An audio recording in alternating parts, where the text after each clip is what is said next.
सल्ली अला रसूलिहिल करीम अम्मा बाद फ़ाउज़ बिल्लाहि मिनश्शैतानिर्रजीम बिस्मिल्लाहिर्रहमानिर्रहीम। अस्सलामु अलैकुम वरहमतुल्लाहि वबरकातुहू। इस दुआ और उम्मीद के साथ कि आप जहाँ पर भी हों खैरियत से और हमेशा खुश रहें। I hope all of you will be okay by the grace of Allah who is the Rahman and रहीम।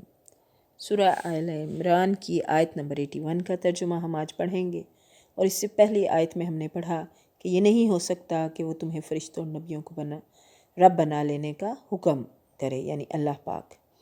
अपना आज का सबक शुरू करते हैं 81 आयत नंबर।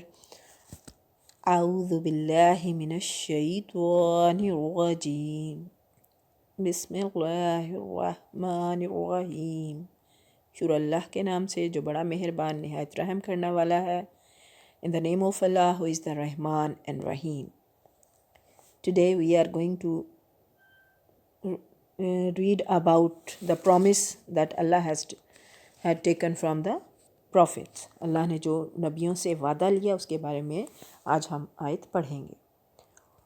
वा और इज़ जब अख़ज़ल्लाहु लिया अल्लाह ने मीसा का अहद नबीना नबियों से, जब अल्लाह ने नबियों से अहद लिया, लमा जो कुछ आतैतुकुम तुम्हें दिया गया, मिन किताबिन किताब में से, वा और हिकमतुन और हिकमत, सुम्मा जाकुम फिर आए अगर तुम्हारे पास, रसूलुन रसूल, मुसद्दिक़ल कुल्लिमा तो उनकी तस्दीक करो, माकुम साथ इसके।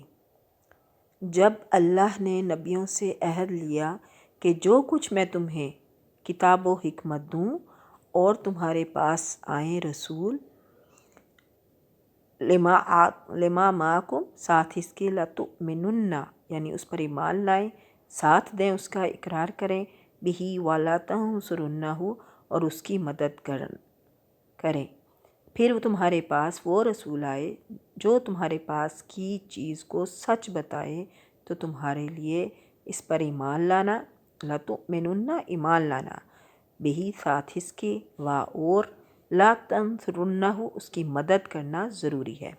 यानी देखें, एक आदमी जो है ना, एक ये काम नहीं कर सकता। ठीक है, अल्लाह ने इंसानों की हिदायत का काम पैगंबरों अंबिया के ज़िम्मे लगाया, रसूलों के ज़िम्मे लगाया, तो कोई भी एक नबी या एक रसूल ये काम नहीं कर सकते थे। तो अल्लाह पाक ने वक्त के साथ साथ with the passage of time ही सेंट अंबिया अलैहिस्सलाम, अल्लाह ने अंबिया सलाम को भेजा, नबियों को भेजा, रसूलों को भेजा। तो अल्लाह पाक इसमें अहद ले रहे हैं नबियों से कि जो कुछ मैं तुम्हें किताब और हिकमत दूँ और फिर आपके बाद जो रसूल आए या नबी आए तो उनके जो है ईमान लाना और उनकी मदद करना ज़रूरी होगा। यानी हर नबी से ये वादा लिया गया कि उनकी ज़िंदगी और दूरे हुकूमत में अगर दूसरा नबी आएगा तो इस पर ईमान लाना और उसकी मदद करना ज़रूरी होगा। जब नबी की मौजूदगी में आने वाले नए नबी पर ख़ुद इस नबी का ईमान लाना ज़रूरी है तो उनकी उम्मतों के लिए भी इस नए नबी पर ईमान लाना बतरीक़े उला ज़रूरी है। बाज़ मुफस्सिरीन ने रसूल मुसद्दिकुन से रसूल का मफ़हूम मुराद लिया, यानी हज़रत मोहम्मद सल्लल्लाहु अलैहि वसल्लम की बाबत तमाम नबियों से ये अहद लिया गया कि अगर इनके दौर में वो आ जाएं तो वो अपनी नबूवत ख़त्म करके इन पर ईमान लाना होगा। लेकिन वाक़या ये है कि पहले मायने में ये दूसरा मफ़हूम अज़ ख़ुद ही आ जाता है, इसलिए अल्फाज कुरान के एतबार से ये पहला मफ़हूम ही ज़्यादा सही है। और इस मफ़हूम के लिहाज से भी ये बात वाज़ेह है कि नबूवत मुहम्मदी के सराज मुनीर के बाद किसी भी नबी का चिराग नहीं जल सकता। यानी हज़रत आदम अलैहिस्सलाम से जो सिलसिला शुरू हुआ था वो हमारे प्यारे नबी सल्लल्लाहु अलैहि वसल्लम पर आकर ख़त्म हुआ और आप ख़ातिमुन नबिय्यीन हैं। जैसा कि हदीस में आता है कि एक मरतबा हज़रत उमर रज़ी अल्लाह ताला अन्हु तौरात के औराक पढ़ रहे थे तो नबी सल्लल्लाहु अलैहि वसल्लम ये देखकर गज़बनाक हुए और फरमाया, कसम है उस ज़ात की जिसके हाथ में मोहम्मद सल्लल्लाहु अलैहि वसल्लम की जान है, अगर मूसा अलैहिस्सलाम भी ज़िंदा होकर आ जाएं और तुम मुझे छोड़कर उनके पीछे लग जाओगे तो गुमराह हो जाओ, यकीनन गुमराह हो जाओगे। मसनद अहमद 266 और सनन दारमी इज़न। بہرحال اب قیامت تک واجب الاتباع حضرت محمد صلی اللہ علیہ وآلہ وسلم ہے، اور ہماری نجات بھی اسی میں ہے کہ ہم اپنے پیارے نبی کی سنتوں پر عمل کریں، جو راستہ ہمیں اللہ اور ہمارے پیارے نبی نے بتایا اس پر عمل کریں۔ آگے پڑھتے ہیں۔ قالا فرمایا، اقررتم کہ میں نے اقرار کیا، یہاں اقرار کی بات آ رہی ہے، فرمایا کہ تم اس کے اقراری ہو، ٹھیک ہے۔ قالا فرمایا، اقررتم تم اس کے اقراری ہو، واخذتم اور اس پر میرا ذمہ، علی ذالکم اثری میرا ذمہ، اس پر میرا ذمہ لے رہے ہو۔ قالوا اقررنا سب نے کہا ہمیں اقرار ہے۔ قالا فاشہدوا پھر فرمایا تو اب گواہ رہو، وانا معکم اور میں ہوں تمہارے ساتھ، من الشاہدین گواہوں میں سے۔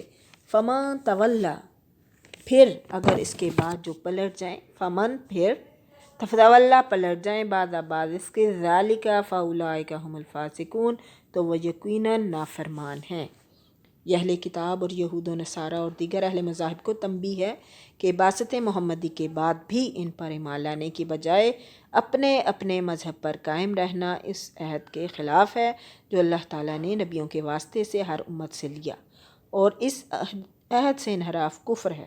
فسق یعنی کفر کے معنی میں ہے، کیونکہ نبوت محمدی سے انکار صرف فسق نہیں ہے بلکہ سراسر کفر ہے، یعنی ہمارے پیارے نبی صلی اللہ علیہ وآلہ وسلم کے آنے کے بعد اور کسی پر ایمان لانا جو ہے وہ صرف فسق نہیں بلکہ سراسر کفر ہے۔ اللہ پاک مجھے اور آپ کو اپنے احکامات پر عمل کرنے کی توفیق عطا فرمائے، اپنے پیارے نبی کی ہر سنت پر عمل کرنے کی توفیق عطا فرمائے۔ پڑھنے میں بتانے میں غلطی کوتاہی کمی بیشی رہ گئی ہو تو اللہ پاک معاف فرمائے، جہاں بھی رہیں خوش رہیں، دعاؤں میں یاد رکھے گا۔ وآخر دعوانا ان الحمد للہ رب العالمین، فی امان اللہ۔